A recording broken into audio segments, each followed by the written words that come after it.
was growing up in a religious prison camp. For the first 10 years of my life, I saw my parents for 1 hour a day. And other than that, I was in dorms with other children. We would work for most of the morning, basically cleaning and doing manual labor in the communes. My mom's married off to the prophet when she's 13 and expected to sleep with whatever men demanded of her. And suddenly they realize, okay, this is a problem. She's pregnant, the father's 39 years old. If this starts happening a lot, the cops are going to come shut us down hard.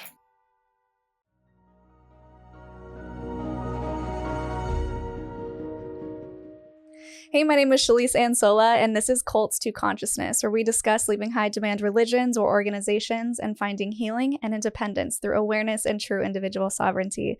If you're listening only, definitely go to my YouTube where you can see our faces at Cults to Consciousness. You can like, subscribe, hit the bell so you don't miss an episode.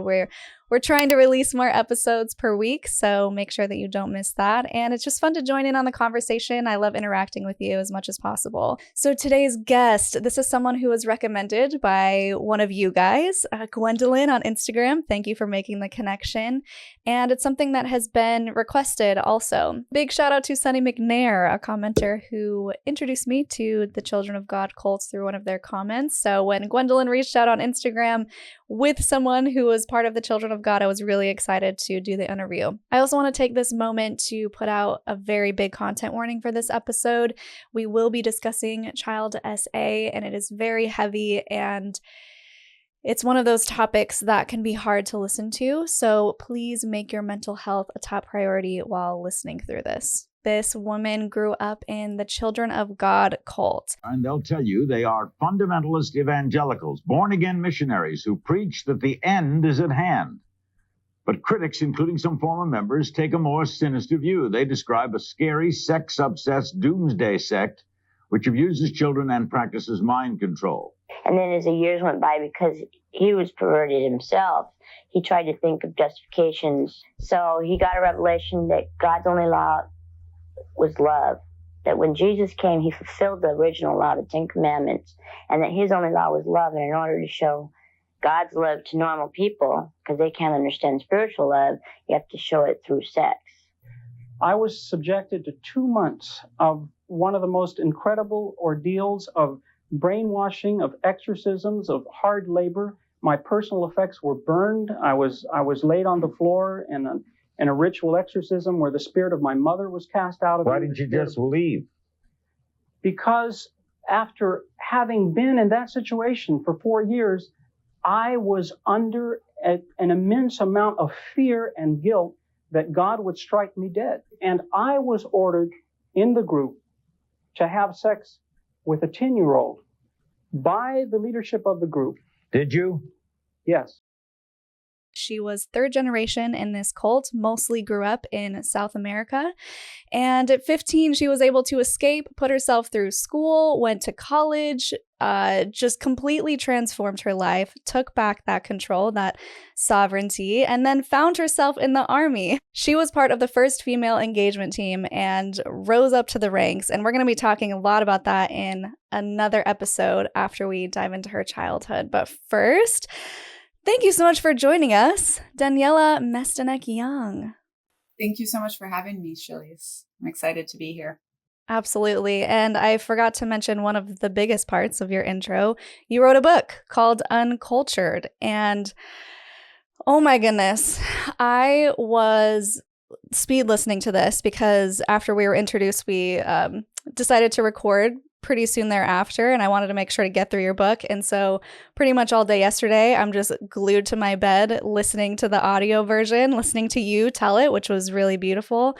And it just hit me in so many different ways. I was crying at one point. I'm cheering for you in other points. It is just a heart-wrenching story, as it is inspirational and beautiful. And I just have to say, from someone who is also a survivor of not only being raised in a cult, nothing like yours, but a survivor of that and also childhood abuse, I just have to say thank you for sharing your story and for being so brave and for being so vulnerable. It really touched me yesterday in a way that I I wasn't expecting, I guess, because when you're going through the traumas and you're like, oh, I'm fine, I've put that behind me, and then something comes up and you're like, well, looks like I got some work to do.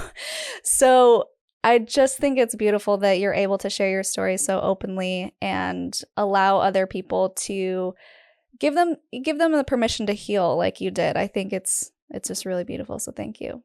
Thank you so much for saying that, and I'm sure you talk about this a lot because of cults to consciousness, but I think when you said, we think we went through it and we think we heal, but so many of us have the tendency to just walk away from these high demand religions and not try to think about it and not try to deal with it. And this is sort of one of the themes of Uncultured, was like, I escaped them at 15. I walked away. I got my education. Supposedly I was fine.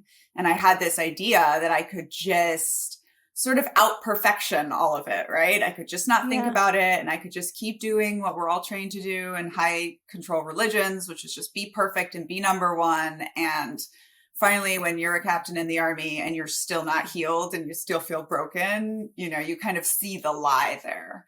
And so I appreciate that, and I found so many other people's stories to be my guide when I finally realized I needed to start dealing with this. And so it's really beautiful that now my story can do that for other people too. Yeah, absolutely. And I forgot to mention as well in the intro that you are about to graduate with, I don't want to get this wrong, a Master of Arts in Organizational Psychology from a Harvard Extension School. Congratulations.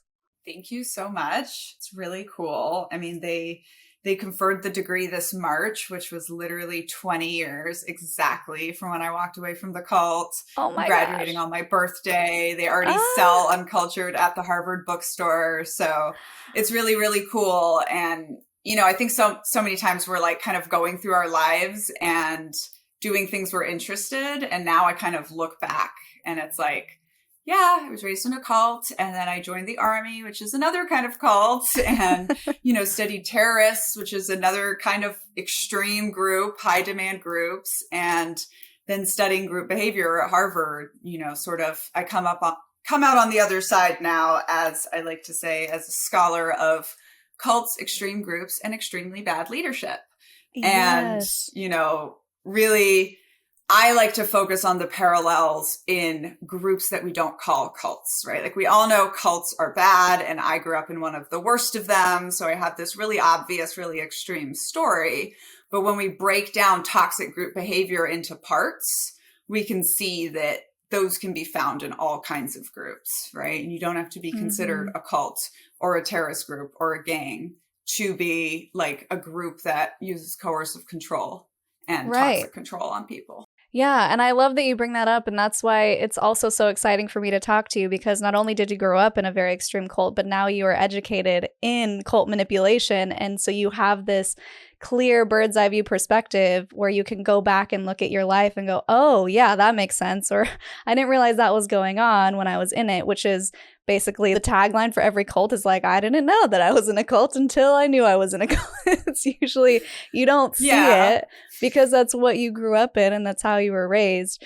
And so on that note, I would love for you to give an explanation of what Children of God is, kind of how it came to be, and the basis of the whole religion.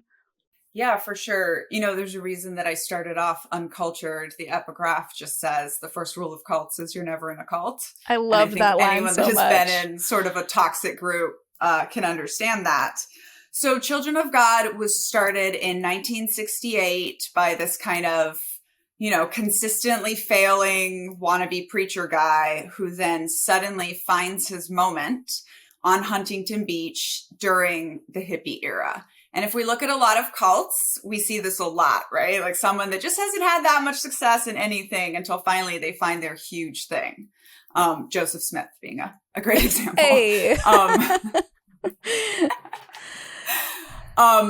But so he started, along with his teenage kids, using young, pretty people and music to recruit followers. And, the other thing we know is that cults pop up in time and space.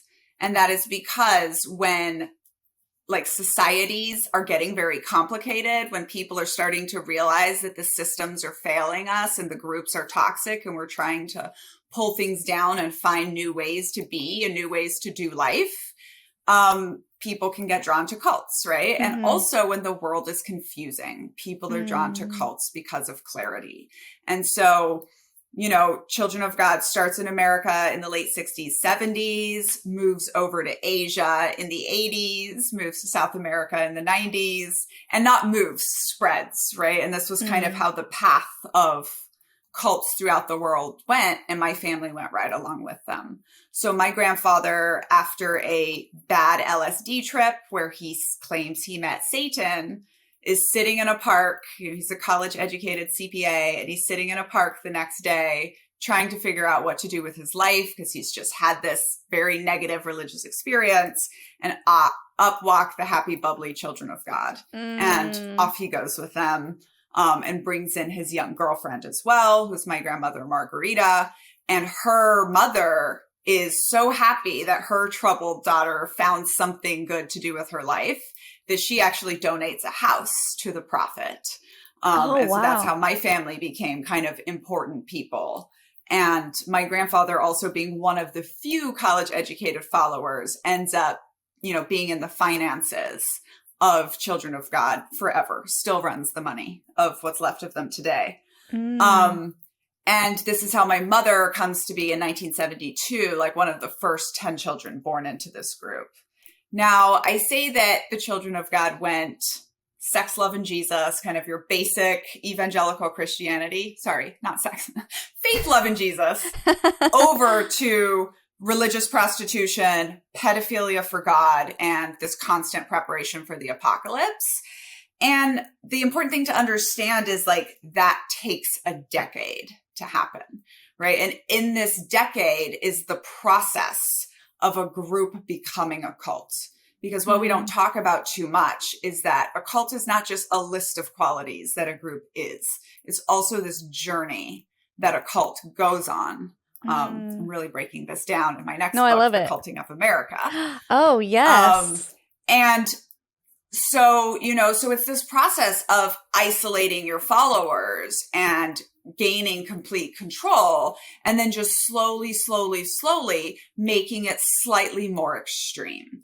And there's this thing that I am coining the sacred assumption that I think is really helpful when we think about cults. So like the sacred assumption in Children of God was that this random man, David Berg, was truly the prophet of God. Right. And as long as you believed that, everything he said makes sense. Right? Like you can justify anything. In Nexium, the modern day sex cult, right? The assumption is that Keith Raniere was the smartest man in the world, and he'd found this process for maximizing human potential that worked.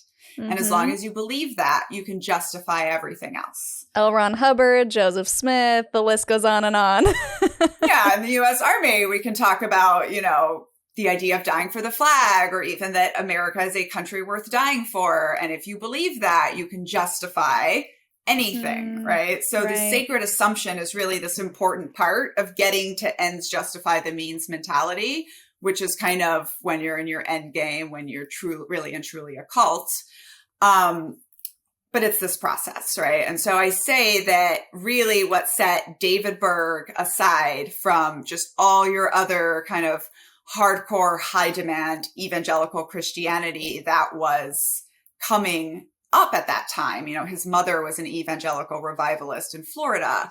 And all he did was he took purity culture and control of sex and he flipped it. And he went from sex is bad, sex is only supposed to be in marriage, sex is, you know, all the things that evangelical purity teaches you. And he just switched it to no, sex is love, right? And God is love, and God made sex, and therefore sex is for everyone, including children. And, you know, it became this like free love thing, and we just do what we do, and the world doesn't understand it. But of course, it wasn't free love. It was forced polyamory. And, you know, there's this other thing that we don't talk about too often, but I think is pretty important, is that purity culture and pedophilia culture are two sides of the same coin, right? They are both obsession with the sexuality of young children, and especially young girls. You and I growing up, me and the sex cult and you and Mormonism, likely had a ton of similar experiences Mm-hmm. regarding our sexuality and our bodies and how we were taught to think about it, and similar impacts in our lives today, even though we come from Mm-hmm. these sort of what seems to be opposite sides of the spectrum. Yeah, I think the overlap there is the shame, where you're just always, you feel ashamed of your body. You feel like it doesn't belong to you. You feel like it's the property of men, usually, is how it goes. And there's just no ownership. There's no self-sovereignty, which is what I mostly talk about, right? Is self-sovereignty.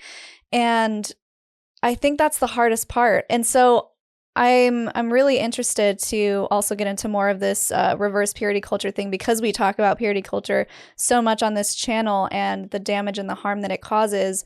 I think it's important because there's such a fine middle ground where I often get comments of people saying, "Oh, what do you want? Just everyone to go around and sleep with each other?" I'm like, no, that's not what I want. I don't want people to be super obsessed with sex. I don't want people to think that sex is of Satan. I just want people to have a normal, healthy sexuality, kind of like our own biology, what we're programmed to do. And so I'm excited to talk about, from your perspective, what happens when you flip and you go to the opposite side, because it's not good on the other side either, guys. We're not preaching one extreme or the other. We're saying find that middle ground. Yes, exactly. You know, I will say this all the time, and it's a big theme in my book, Uncultured, is that anytime a group is trying to legislate sex between consenting adults, like, it's complex, it's problematic. And that is basically every religion, every branch of the military, many companies, right? Like most universities and schools. And just like you said, people always go, "Oh, what? So you don't think we need to have any laws protecting any people?" And it's like, no, but I have never seen a group legislate or regulate sex and put any emphasis on how complex this is and how easily it can be abused, you know, and especially when, you know, when we talk about similarities, right? So what is a huge topic? Mormonism is purity culture, but what is a huge topic in Mormonism? Sex. You all talk about sex a lot. Yeah, it is a sex cult. I say it all the time. You just talk about not having sex. Exactly. Yeah, you talk about not having sex, and we were the opposite. Everything in our life was sex. So even, you know, there were rules at some point put in that were supposed to protect the children, which, you know, I always say is just so ludicrous that people believe that telling the pedophiles to stop raping the children worked. Right. But there were definitely some people that grew up whose parents protected them somewhat, or who didn't get, you know, have to deal with some of the abuse that you read about me going through in Uncultured. But they were still being raised in a world that was obsessed with sex, right? The Children of God is still the cult that produced what has been called the worst cult artifact of all times, which is the 762-page Davidito book, which is a manual on how to raise children with pedophilia for God. Oh my gosh. And, you know, all of our parents read that. All of the adults knew this, right? And we had another comic book, and this is a thing. Cults always have comic books. Getting into that in my next book too. Because imagery is really useful for programming, right? And also boiling down arguments that don't have too much substance to them. Yeah. And so we had this comic book called Heaven's Girl, and it was, you know, like what comics books are, right? She was a superhero. She was fighting the Antichrist soldiers in the end time. And she was also intended to train us how to be raped and or gang raped for God and submit and not fight. And this was a thing we were reading from, you know, I don't even know. We would play Heaven's Girl when I was 6 and 7. You know, that was like our hide and seek game, was you're outside hiding from the Antichrist forces. And when you get caught, you are going to be raped and tortured and killed. And that's the game we're playing. Oh my gosh. When we call it a sex cult, like, it doesn't just stop at, you know, there was sexual abuse of children. It was in the programming, it was in the indoctrination, and it really was like the crux of the entire group was started by an incestuous narcissistic pedophile who gathered other people like him and, you know, radicalized them all into extremism exactly the way he wanted it to go. Going through your book, I was just, like I said, speechless and stunned and just jaw to the floor of I can't believe this stuff was happening. And it seemed like the adults were okay with it. And I wanted to get your perspective on this, like a two-part question, because you were third generation. So that means your mom was also born in it. So that was all that she knew as well. And she got pregnant with you at 15. And I'm wondering, because it was so normal, do you feel like from your perspective that the adults found it okay, and or that they also kind of felt weird and off about it? Because you talked about this birthday party of the sun signs where it's everyone in the commune who had a birthday who was, I think, Gemini, would celebrate together, but it just seemed like a dress up sex orgy. And my jaw was on the floor when I'm hearing from your perspective of, I think, 7 wearing this negligee, no panties, and you're just expected to go around and adults performing sex acts there. Like, everything was normal. And I could not fathom it. Yeah. I mean, it really was. It was absolutely normalized, right? And part of, so there's 2 parts here. So there's 2 parts of the Children of God. One of the reasons you don't hear about the Children of God that much, even though it was one of the most heinous sex cults, is because they did a pretty good job of rebranding.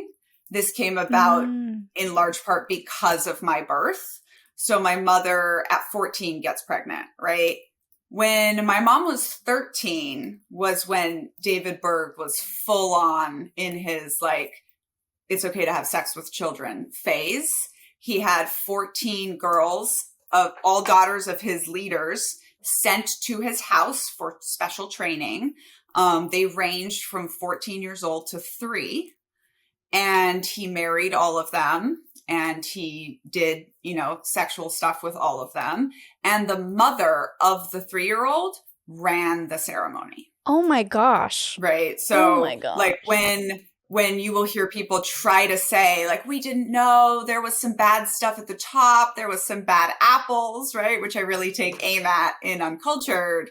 Like, no, you know, people that just stop at saying there were bad apples and aren't looking for, like, where's the toxins, right? Like, why is this apple going bad? Yeah. That would be like someone being like, oh, I have an ant problem, and just killing the one ant and then stopping. Right. Like, you're not worried about where this is coming in from. So, you know, my mom's married off to the prophet when she's 13, and these were all just ceremonial. They weren't really considered his wives. Yeah. She is basically, at the age of 14, his secretary and expected to sleep with whatever men demanded of her in the evening. And so by the time she's 14, she's pregnant. And suddenly they realize, okay, this is a problem. She's pregnant. The father's 39 years old. If this starts happening a lot, the cops are going to come shut us down hard. Right? So this is when they went into, well, now you can't have sex with girls once they start having their periods until they're 16. So before that, it was implied that it was still okay. Eventually, Berg dies. There's some sorts of rules put in place, but there's kind of a before and an after, right? When they realize that the world is out to get us, they've called us a cult, we're in danger. They go all over the world. They change their name to the Family of Love and eventually the Family International. And they become much more of a child trafficking organization. And cults are always about labor. So this is kind of always going to come up. But the Children of God really did it. And in the 80s and 90s, they got into childhood education videos, really, really hardcore. I'll send you a link to one of the videos. Maybe you can share it with your followers.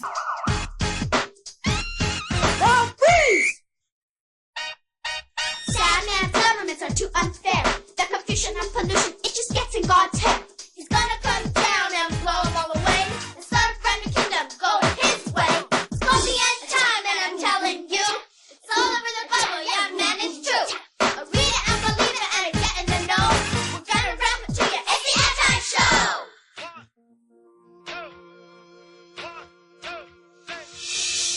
This not also the in the last days. Perilous time shall come, shall come. This not also the in the last days. Perilous time shall come, shall come. 2 Timothy 3:1. 2 Timothy 3:1. Sort of from the age of 1 to 10, I was used as a child actress, little like Apocalypse Lindsay Lohan. Oh boy. And we would then sell all these videos, both sort of your basic evangelical Christianity, fun kids playing around, and also just generic educational, not even religious at all videos. Hey. So, even your dog's like, I don't agree with this. Yeah, it's like, I don't like this. What's going on? And we would also produce like internal videos just for the family, right? So we've got our inside stuff and our outside stuff. And we sold millions and millions of these videos around the world. And that's really what the children were for, is we were the workforce, both to keep the communes, these huge communes going, and to be the sympathetic little children making money on the street. Of course, from Mormonism, you understand using children as a workforce. Yeah. Missionaries. Yes, exactly. And I think Mormonism has a good parallel here, where they once believed in polygamy, and then at some point they were like, okay, well, we can't do it anymore because of the outside world. But we still believe that this is ultimately correct. Yeah. Right? And so, of course, if you don't change your values, you're not going to change the systems or what is going on in the group. And that was exactly the same thing that happened with the children of God. They were like, well, we believe in all this sex, but especially with children and whatnot, but we can't practice it because of the outside world. But we don't say our prophet was wrong, and we don't, sort of apologize for anything that happened in the past. We're gonna move forward and be better. And those of you that know I joined the military later, if this sounds like the Army's attitude or the military's attitude toward rape culture in the military, yes. Oh my gosh. The same. Yeah, we're going to say we're better. We're going to say we have all these new values, but in reality, all of the same stuff is still going on under the surface. Yeah. So, back to then, I would say your original question about like, did the adults know? I think that my mom grew up in all this stuff, but she also grew up so isolated and so controlled that she kind of became this true believer and stayed in the cult for a lot of her adulthood. And so, it's not till after she's read Uncultured and, there's some pretty intense scenes of me with a specific predator named Uncle Jerry, who was a famous guy in our cult and in the broader world too. And, my mom said to me, like, of course he was abusing me when I was a child, but because the rules had changed, it never crossed my mind that he was, abusing my daughters. Right. Yeah. And I think really, really, this was the mind fuck that the children of God did on people, because everything was about love. Everything was about just kind of being that phony evangelical, God is love, everything is great, which covered up some of the worst forms of abuse. But you still walk away from that going, but they were loving people who loved me, right? Because that's all you've been taught. It seems to overlap with that almost narcissistic personality where they tell you, no, I do this because I love you, and I'm hurting you because it's going to help you and it's for your own good. And when I'm going through your book and hearing those stories of the punishments that you had to go through just for simply asking a question, it blew my mind. Would you be willing to share some of the rules and the strictness and kind of the environment that you were raised in, aside from what we've already mentioned? Yeah, no, great question, and sometimes the sexual abuse from this cult gets so much focus that we don't really talk about everything else. So like I describe, especially in the 80s and 90s when growing up, it was growing up in a religious prison camp, really is kind of what it comes down to. For the first 10 years of my life, I saw my parents for 1 hour a day. And other than that, I was in dorms with other children. We would work for most of the morning. basically cleaning and doing manual labor in the communes, which was called Jesus Job Time. Oh my And then gosh, would be sent into our ministries, which was like childcare ministry, kitchen ministry, right? Or yeah. out on the streets selling videos and doing all this stuff. So it was all kinds of labor. But I think the biggest, like to me, the biggest form of abuse in the whole thing was just like growing up in 2 straight lines with no spontaneous moments of joy. Like you could never be sure what the rules were, what was going to get you in trouble, what wasn't going to get you in trouble, right? It's because it was just so many adults. And, we can think of just like one family with parents who are very authoritarian. Yeah. And like when you're scared of your parents and you never know like what's going to make them angry one day or what's going to be fine one day. Now just compound that by 150 adults who you live with. And all of them have complete control over you. And all of them are encouraged to use very, very extreme forms of discipline. So David Berg famously advocated for spanking 6-month-old babies. And they would use things like silence restriction, right? If you said something that was considered to be disrespectful or doubting or out of the spirit, you would just not be allowed to speak to anybody for days, sometimes weeks. And they would, I talk in Uncultured about how they would like hang these signs around your neck sometimes, these cardboard signs that would say embarrassing things. So one of the examples I use in the book is, don't talk to me, I'm disrespectful, right? So that everyone in this commune knows that they are supposed to be actively shunning you and actively ignoring you and essentially acting like you're dead as your punishment. I will say one of the things I've done now that I put that quote in my book and copyrighted it is I have t-shirts that say, don't talk to me, I'm disrespectful. Because I own that quote and they're on my website. I love that. That's how you get revenge on the antis. You make money on the thing that was meant to silence you, and now you're so good. Oh my gosh, I love that. I think it's pretty beautiful when we talk about like owning our stories in the process of healing. But there's also this like, I took 4 years, I wrote down all of the worst, most painful things that happened to me. And like, I own that now. It's a product that not only helps other people, but they pay me money for it. Yes. And the photo that's on the cover, it's this photo of me as a 2-year-old little girl dressed up in tinfoil armor, being trafficked in Japan by religious extremists. And I did not want the book to have a photo of me on the cover. I was like, it's not this kind of book.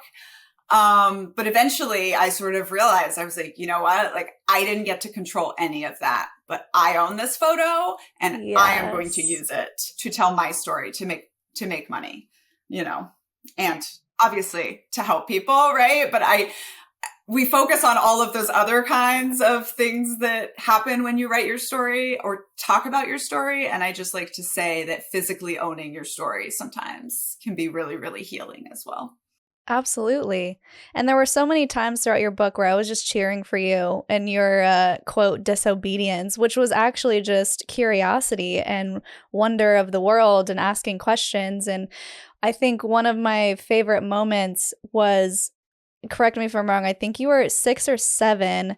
You played a game of telephone and realized at the end of it how twisted everything got. Yeah, so what we were taught about history was kind of whatever David Berg copied from other old coercive religious leaders.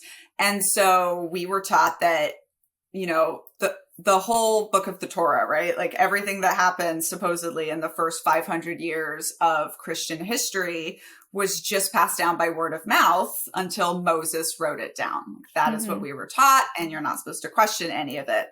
So we play broken telephone, and, I often get asked like how the cult didn't break me because they tried so hard. And I think it's just because I love logic. I'm very, very likely not neurotypical. And I just love logic. And so to me, it was like, you just showed us proof that 10 people can barely sit around in a circle and pass a phrase. And it was a verse that we all knew very well. Pass one phrase down without it getting distorted. So I pipe up and I'm like, well, how can the Bible be true? And yeah, that is the beginning of the very intense punishment scene that Yeah. you get to walk through alongside me in the book. But I also think a good just sort of description of how I was my whole life in the cult. And I now have that child. So it's challenging, really? but we always answer her questions. Oh. Yes. Oh. I always say I have the daughter I deserve. And one of the very hard and fast parenting rules that we have is we never, ever say, because I told you so. Like, we have to explain ourselves to our child because she's a human and she deserves that. And so much of parenting is just our whims or us trying to control our children based on what society like approves at the time. And so, you know, it's interesting for us, my husband and I, because we're very knowledgeable about the fact that we don't know how to be parents. And in 30 years, when she's a grown up, there's going to be 30 more years of psychology and everything telling us we did it all wrong. So the best we can do is just treat her as though she were a tiny human and not what a lot of people do and treat children like they are just objects to be controlled. Yeah. Oh, that's so touching. And I think the one thing that just really jumped out at me when you said, "Oh, I have a daughter that's basically like me," it's such a beautiful thing because you get to essentially reparent yourself in the way that you weren't able to get as a child. You're able to give her all the things that you couldn't have and show her the experience of what real love is and what boundaries are and what curiosity should be and celebrate that curiosity. And that just makes me want to cry. I love it so much. I don't think you got the daughter you deserved. I think that you got the perfect daughter for you to be able to heal through her in a way. Do you ever feel that that's the case? No, I totally do. You know, and at the end of the book is an epilogue that I think is pretty beautiful. And that's when my daughter comes into it. And, you know, she was born, my mom was with me, my mom who's no longer in the cult, you know, was with me there. And it's like almost 30 years later, this baby that looks exactly like her first child, right, is placed in her arms. And we sort of call her the do-over baby. You know, she's the first one in 4 generations to not be born, you know, associated with a cult. And, you know, it's not like the impacts go away, right? Of course, we pass down generational trauma and also just like we get triggered, right? Like as parents, we get triggered by the things we would have gotten in trouble for as children. So it's a constant process of, you know, it's both beautiful what you're saying, like it's like I get to do all of these things for her, but I will also be like I was at a school assembly the other day and her class did this little rap for Arbor Day about trees and it was just so normal and beautiful, and I'm sitting there in the front row with all this pride and I'm just trying so hard not to just burst into sobs, you know, in the front row of this performance, because it, you know, when you see that beautiful childhood, it also brings up like, why didn't I get that? And there's really no answer for that. One of the quotes I love about healing is when we finally accept that there isn't a do-over, you know, like we can't go back and change it. We can just only go forward with who we are now. And it's hard. It's all hard. Yeah. I think another part of the book that I was cheering for is when the female leader came into play, because it seemed like she wanted to put a stop to a lot of the harmful practices that the, I guess you call him grandpa put in place, the prophet and the leader. And I wanted to get your perspective on if you felt like she knew the whole time this isn't right, and as soon as he dies, I'm going to turn shit around, or what you think her intentions were with making all of those seemingly positive changes. You know, so what I would say about her, Maria Karen Zerby, is, you know, what's true about many cult joiners is like they are also manipulated. You know, David Berg got his hooks into her when she was 19 years old and manipulated her for decades. before she took over. However, she wasn't necessarily better. She was just her own brand of crazy. And so she did, you know, outwardly, she's doing all these things to protect the children. But, you know, she was sexually abusing her own son when he wasn't even 2 years old. You know, so, and this was cataloged and this was documented and they were proud of this. So again, it's part of this greater narrative of the organization that the founder was a little wonky and some people took his teachings way out of control, but really we were just nice missionaries. And then it all got better when he died. And like, that really couldn't be further from the truth. One of the things that happened was she codified things. So she created this charter of rights and responsibilities. Now, I believe this was the beginning of the end of the Children of God as it existed kind of for 40 years with 10,000 members and this huge militaristic structure.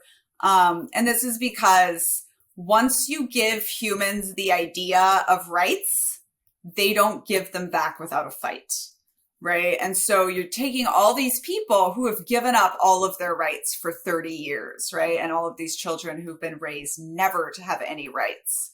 And all of a sudden, you've given us some rights. And so, like, for me, it was the first time I was 8 years old. And it was the first time I had language for the fact that adults were not supposed to have sex with children, right? Like, I didn't even have language for that before that. So in those ways, those things really can change, you know, really did change some things and make it a big difference. And she put rules around punishments and those kinds of things, right? Like you weren't allowed to use silence restriction anymore. But she also brought in this concept of like having sex with Jesus in the spirit, which meant that like every child then was just subject to hearing large orgies of hundreds of adults sitting around having spirit sex with Jesus out loud. Oh. So all this to say, it didn't necessarily get better. It just got different. And you know, it's one of the cases of a cult with the leader dying and successfully passing over to a founder who kept all of the same sort of command and control that had been set up for her. Yeah. And so you were in Brazil for the first 8 years of your life. Were you 8? Was it 8 when you moved to the other compound that was a little bit more isolated? So I was born in the Philippines, and then I was in Japan till about the age of 3 until we got deported from there. A year in Peru, and then a decade in Brazil. And so in the middle of that was when like we went from these huge communes of, we lived with 100 to 150 people, down to, you know, one of the things the new leader did when she took over was she said, okay, you can have a, you know, family, Children of God commune with only 4 adults. And so, and everything was to be decided on consensus and voting. So it was really just like a whole reorganization, just like a company would go through when they choose a different leadership style or whatever. So I was 10 when we moved into like a smaller commune with just us with another Brazilian family.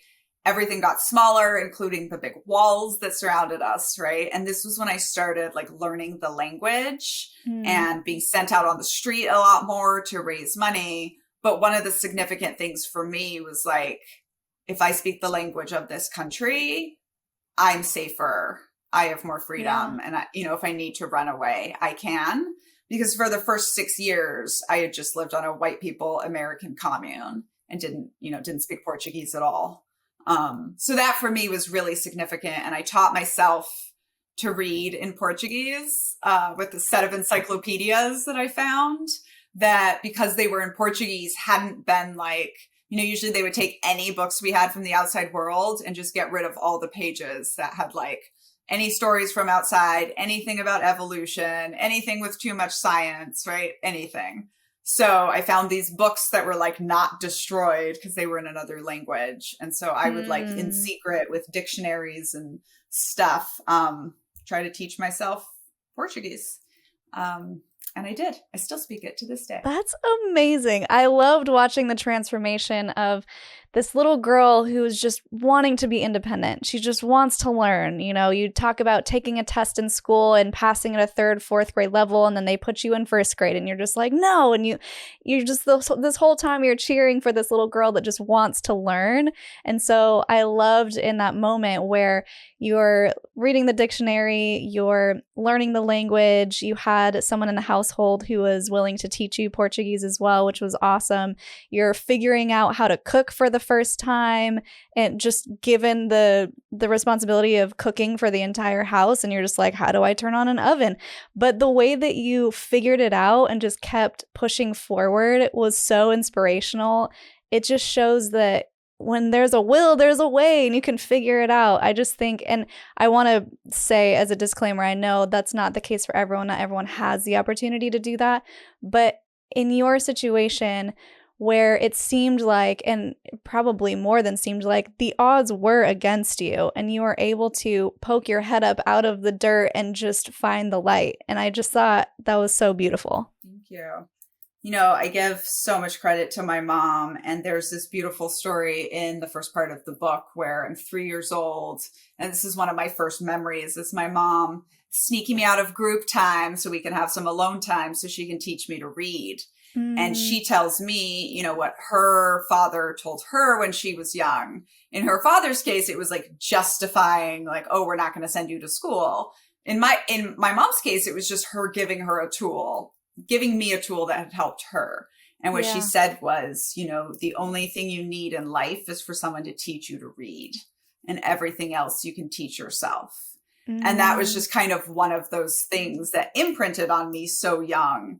And that's not to, as you said, you know, take away from the fact that, like, nobody can just pull themselves up by their bootstraps, right? Like, that's physically impossible to do.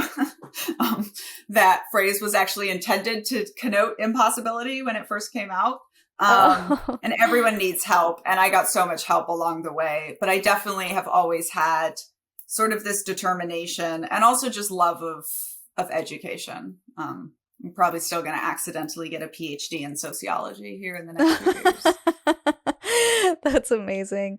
I think one of the most infuriating things about your situation is they were saying all of this was because of what God wanted, or it was something in the Bible or whatever religious text you were looking at. Well, what was it? Spare the rod, spoil the child. And they took it literally. And just the way that they viewed even hospitals, like you had these major accidents and you were terrified of going to what you called systemite hospitals because they were of Satan.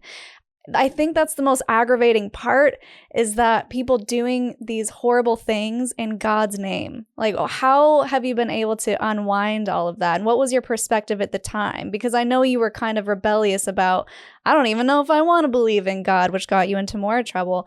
But it seemed like you kind of ping-ponged back between wanting to hold on to this hope and also saying a big F you to the guy upstairs.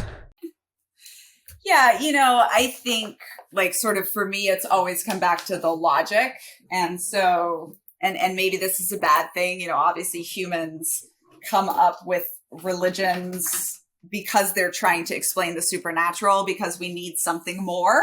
And maybe I'm just a person that never needed something more. I kind of feel like I was always just like, I was just born an atheist to religious extremists. And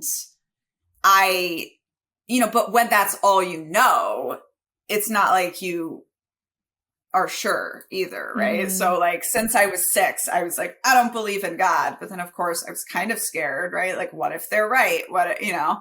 And it wasn't until, you know, for the longest time, it was just me. I thought something was wrong with me. Like, I don't belong here. This group is not for me. And it wasn't until I had my moment of what I call the crack in the brainwashing, right? When that sacred assumption gets broken. And this was on 9/11. This is a chapter in the book called Babylon the Whore, which is what we called America. And, you know, on 9/11, I am watching live television for the first time, seeing the towers come down, hearing the term religious extremists, but then hearing my people sort of like praising and thanking God for his long promised judgment on America. Like the same thing we hear all those TV preachers do every time there's a tragedy, right? Oh, this is a punishment for XYZ. And I, in that moment, had my kind of like, are we the bad guys? You know, like, are we religious extremists too? And that was really the time that I was like, okay, you know, I need to get away. But I do say that I think one of the saddest outcomes of growing up in the children of God is that for most of us, like religion, it's just not an option, right? Like when you're raised with something that you're taught to believe so intensely, and then you realize that it's not right. Mm-hmm. I always just kind of feel like, you know, short of being knocked off my horse on the road to Damascus and having some religious experience, you know, like what religion would I even choose? What God would I even choose to believe in? And, you know, for most of the time, that doesn't bother me when people that you love die. It's obviously very challenging to not be religious. And that's one of those moments where I can really understand that having some sort of faith is comforting. Mm-hmm. I think one of the things that stood out to me as well was your humanity. Regardless of everything that you had been put through and forced to do, you had this wanting to make people feel happy, and you were talking about that moment when the 9/11 thing happened and you were forced to go out and continue to try and get money from people by singing to them. And initially they were very happy to have someone singing these beautiful songs, but then when you asked for money or donations, they were upset. And then you said, "Can we just sing for people?" I thought that was really sweet and showing that your humanity is still there and you still care about other people. And especially when you were able to form this really beautiful relationship with the boy that you were in the commune with, the backslider, as you called him. I just loved seeing you redefine relationships and what's the word?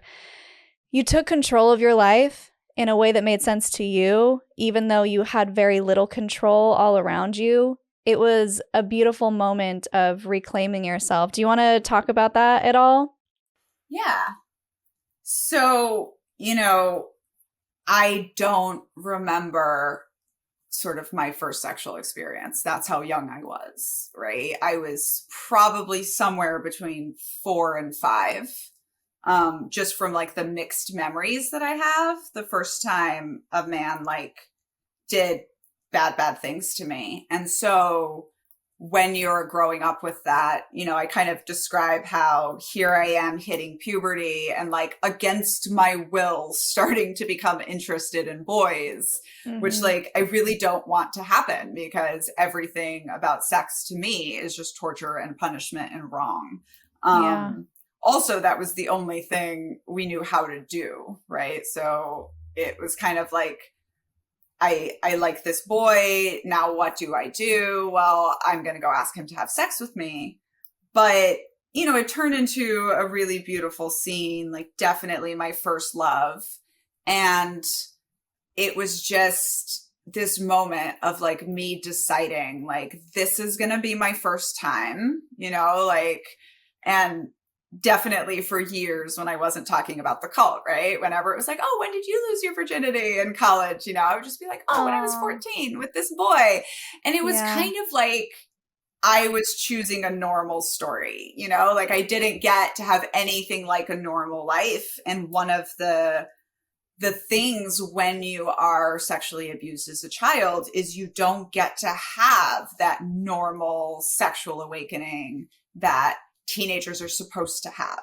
Similarly, in purity culture, you don't necessarily get to have it either, right? Because it's so loaded down with shame and it's so like you're not supposed to have this. And so it was kind of this decision, and it was significant that it was with a boy who was no longer in the cults, you know, because it was like, I am making this decision. I'm not doing what, and, you know, if I got caught, I would be in huge trouble for having sex, even in the sex cult. But like, I'm doing this. I'm making this decision. I guess it's that sovereignty that you talked about, though I wouldn't have thought about it at the time.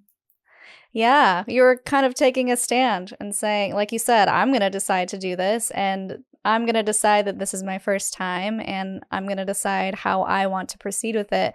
And it was just such a beautiful scene in the book. So I appreciate you for putting it in there, especially as a contrast to other things that we were able to be a witness to that you wrote about. And I also found it interesting that when you moved to America, this sort of invisible veil was lifted where you started to realize, oh, not everyone has walls around them. Things seem better. Like you called America Babylon the whore, but people were so nice to you. And you're like, are these supposed to be the ones that are ruled by Satan or supposed to be destroyed? And it's good that you were able to start to put these pieces together and perk your head up a little bit more and start to question a little bit more. And then you were sent to Mexico, and I was like, no, she just got out, and yeah, back to the communes. Yeah. It was pretty significant in America. Like even just describing like the shock of like seeing huge houses in America without walls around them. Like that is just not something you see in South America. And, part of the reason the cult moved to places, had huge presence in places like India and Brazil. One was because rich people live behind walls with a lot of staff. And so it maybe doesn't draw too much attention. And things are hidden behind those walls, but also because it's really easy to recruit people out of slums into your like nice white people commune. And then even if they don't like it, even if they think it's toxic or abusive, like what are they going back to? So the big walls were like a really huge part of keeping us separated, of keeping us isolated, and of keeping children, especially, who you can't really lie to and program in the same way you can with adults, because they just keep asking questions and don't buy into their own programming. So you have to keep them separate, right? Yeah. So all of a sudden we moved to the US briefly, but there are no walls, right? Like we are just living in a house. So like they can't send us out on the streets in the middle of the day, right? Like in Brazil, a child begging on the streets at noon on a school day, nobody is going to bat an eye. But in America, like you're going to have issues with that, right? So it just literally like the walls came down and I got closer to the outside world. And I actually kind of got this experience where I started to feel a little bit like a normal American kid. And then boom, we go back. And, of course, to flash forward to part 2, really interesting when at 22, after I've worked hard for 6 years to put myself through high school and college and put my life together and get through some of my traumas. And then what happens? I joined the army and boom, what is on every army base? Really big walls, right? Yeah. That you are now back behind again for this like really, really intense parallel of disappearing behind the walls of the commune, and I think the thing that like everyone thinks they know what goes on, everyone thinks they know what missionaries do in their little religious compounds, and everyone thinks they know what happens to the Daughters of America when they join the military and disappear behind the high walls of the Department of Defense. And unless you've read Uncultured or one or two other honest and hard-hitting books, like you don't know what we go through. Yeah, and that's what we're going to be talking about in the second episode. So to wrap this one up, I want to end on the story of you getting out and what made you decide to be like, this is the moment, I'm done, I'm getting out, and what that process was like of actually escaping back into America. Yeah. So first I will say, we talked about like, I was that challenging child, right? Like, every parent that has one of these, right? Like she's going to be a whippersnapper when she grows up, but now she's difficult and they couldn't punish it out of me. And so even from the age of like 6 and 7, I was hearing people say, oh my God, you argue so much. You should be a lawyer, which was not a thing in our world, right? Like we were all to grow up and be members of the family. That was the only option. But sort of through accident, right? I got this idea in my head that I was going to grow up and be a lawyer. And so I knew I needed to go to high school. I knew I needed to go to college. Did not end up becoming a lawyer, but it did get me pretty far. And so also 16 was the year you became an adult. So when I have my crack in the brainwashing on 9/11, I've got about a year and a half until I turn 16. And I know I'll be pregnant at 16, right? Like at 16, you are expected to start having sex with everyone and not using birth control. And my mother had 8 children. She had 7 kids in 14 years. Wow. And stuff, she probably had 10 pregnancies in 14 years. And I was like, I am not doing it. And so I launched my little rebellion.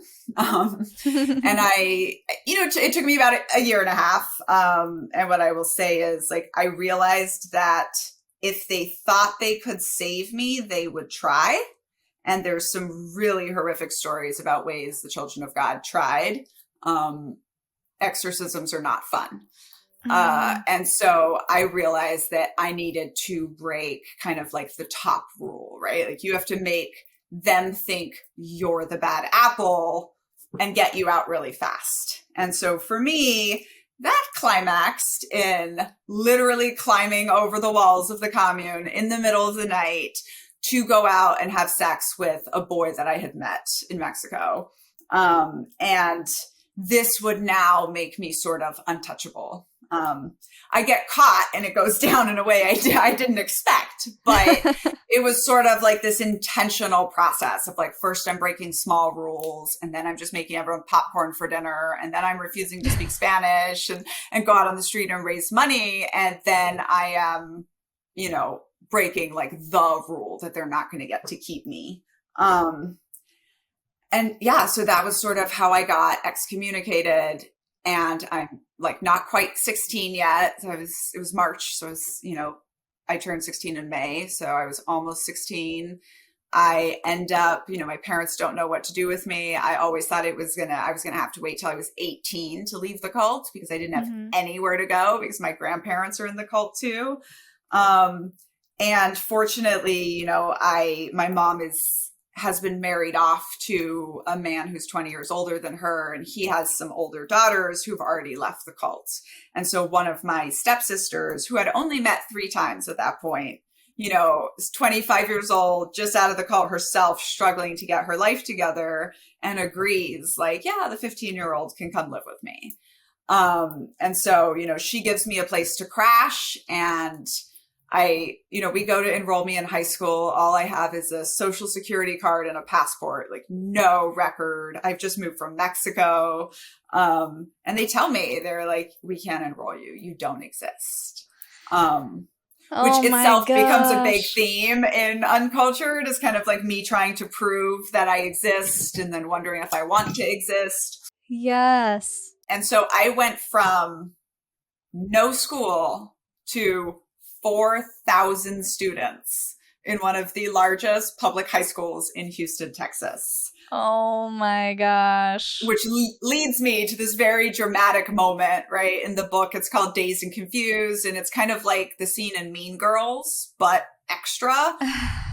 It's, so much of what we do when we come from these lives of extreme trauma is just try so hard to pass. And that leads to the opposite of what you are talking about on this podcast, right? That leads to living a fractured life. I call it closeted. So the majority of my peers from Children of God are still living in this closet, still operate under the belief that if anybody knows about their past, they will just be like voted off the island, right? Like just completely socially rejected. And one of, I think, the most healing things when I wrote Uncultured was realizing like I put on so much armor and I didn't need it. Most people in the world are lovely and want to help you and want to connect. And as soon as I started taking off that armor, I started integrating myself and meeting wonderful people. But there's a lot of hardship before we get there. Of course. And I can't wait to dive into your high school years, your college years, and then into the military. And just as a disclaimer, we're not calling the military a cult. We're saying it is cult-like. Let me say something about that, because I'll also pitch my TikTok. So any listener, if you're interested, you can find me on TikTok, where I just do a lot of content about this that we're going to talk about, which is essentially to say groups do not break up so easily into cult, not cult, right? So the prologue of Uncultured is me standing there in basic training, holding this 50-pound duffel bag over my head and going, oh, I just joined another cult. And I know that I'm about to have this sort of high demand experience again. And so we're looking at the parallels, right? We're looking at where toxic behavior can come in. In the book I'm writing now, it's called The Culting of America. And I share a lot of this content on TikTok. I am actually building a cultiness spectrum, right? These 10 areas of group behavior that, like, if you do all of these things, congratulations, you're a cult. However, I guarantee that every single person alive has experienced some of these things in some of the groups that they're in. And that doesn't mean that your group is a sex cult that's going to traffic children, but it does mean that these are the sort of threat areas where toxic control can grow and where narcissistic people can take advantage of you or can radicalize you. So come join me on TikTok. It's a lot of fun. We're always like knitting and talking about cults. Yes. What's your TikTok handle? Daniella Mestyanek Young. Perfect. I'll put it on the screen and in the description so people can find you. And a couple things before we go. I have a patron who has a question. I like to bring the conversation over to Patreon and give them an opportunity to ask questions to our guests who we're recording with. And she wanted to know, what are any physical issues you experience currently as a result of being in this cult, if any? Physical issues.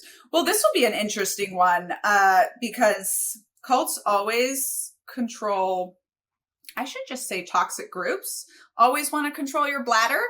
I usually think of my bladder problems as part of the military not being great about women, but definitely, you know, as young as 2, 3, 4 years old, we were expected to go all night without using the bathroom.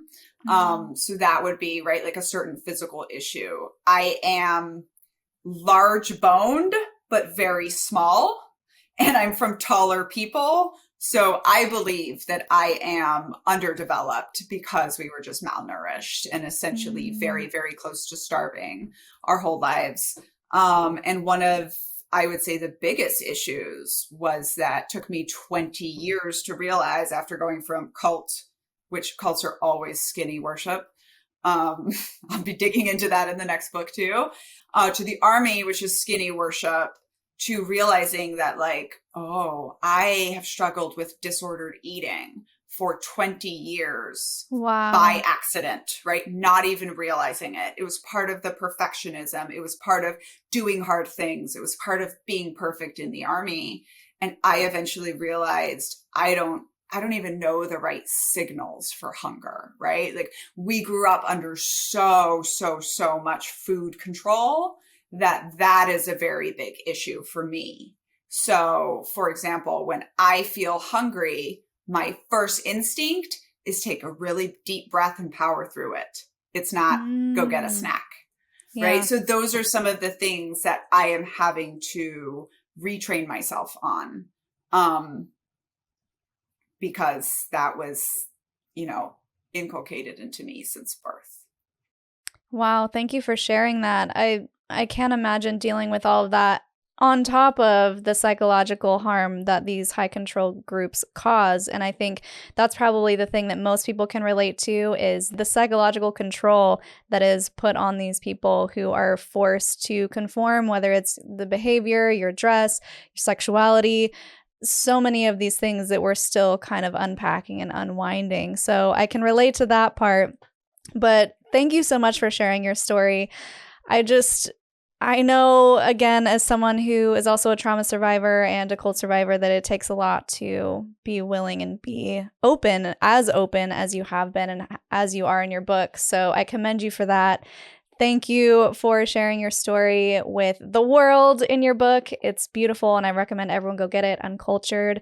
And we need our Linda Listen moment before we go. So, spicy statement to someone who's pissed you off, or any advice for our listeners. Spicy statement to someone who's pissed me off. All right. Yeah. My spicy statement to the cult is, you cannot traffic children, film it, and think nobody's ever coming for you. I'm definitely coming for you. And the way you put a church out of business is taking all their money. So that's my spicy statement. I have a really good one for the next half. Amazing. Linda, listen, she's coming for you. I love it. Any final thoughts before we go? Just, thank you so much for having me, for giving this platform for me to share my story, for doing this work. As you said, like, we have such different stories, but such similar experiences. And, that really is the power of memoir. And you will read about in Uncultured about how not sharing my story almost killed me. And sharing my story, writing my story was so hard. Recording the audiobook was one of the hardest things I've done. But getting to connect with people like you, like listeners and readers, right, that say, oh my God, you described this thing that I went through. I'm being able to be the crack in the brainwashing for some people. I'm able to give language to some people. And that's what so many books have done for me. And so I love it so much. And I love hearing from readers. And thank you so much for having me on here. Of course. Thank you for saying that. And you have inspired me to continue writing my memoir, which is difficult. So I can relate. On that. Great. Well, thank you again. I will put your contact links below for anyone that wants to find you. And for our listeners, if you want to support the podcast, it would mean a lot if you could become a patron, patreon.com/cults2consciousness. And until next time, follow your highest excitement, be conscious and be well. Thanks for listening. If you like what you hear, it would mean a lot if you could like and subscribe on YouTube and leave a review or a comment to help with our visibility. You can also find me on social media at cults2consciousness or reach out by email at cults2consciousness@gmail.com.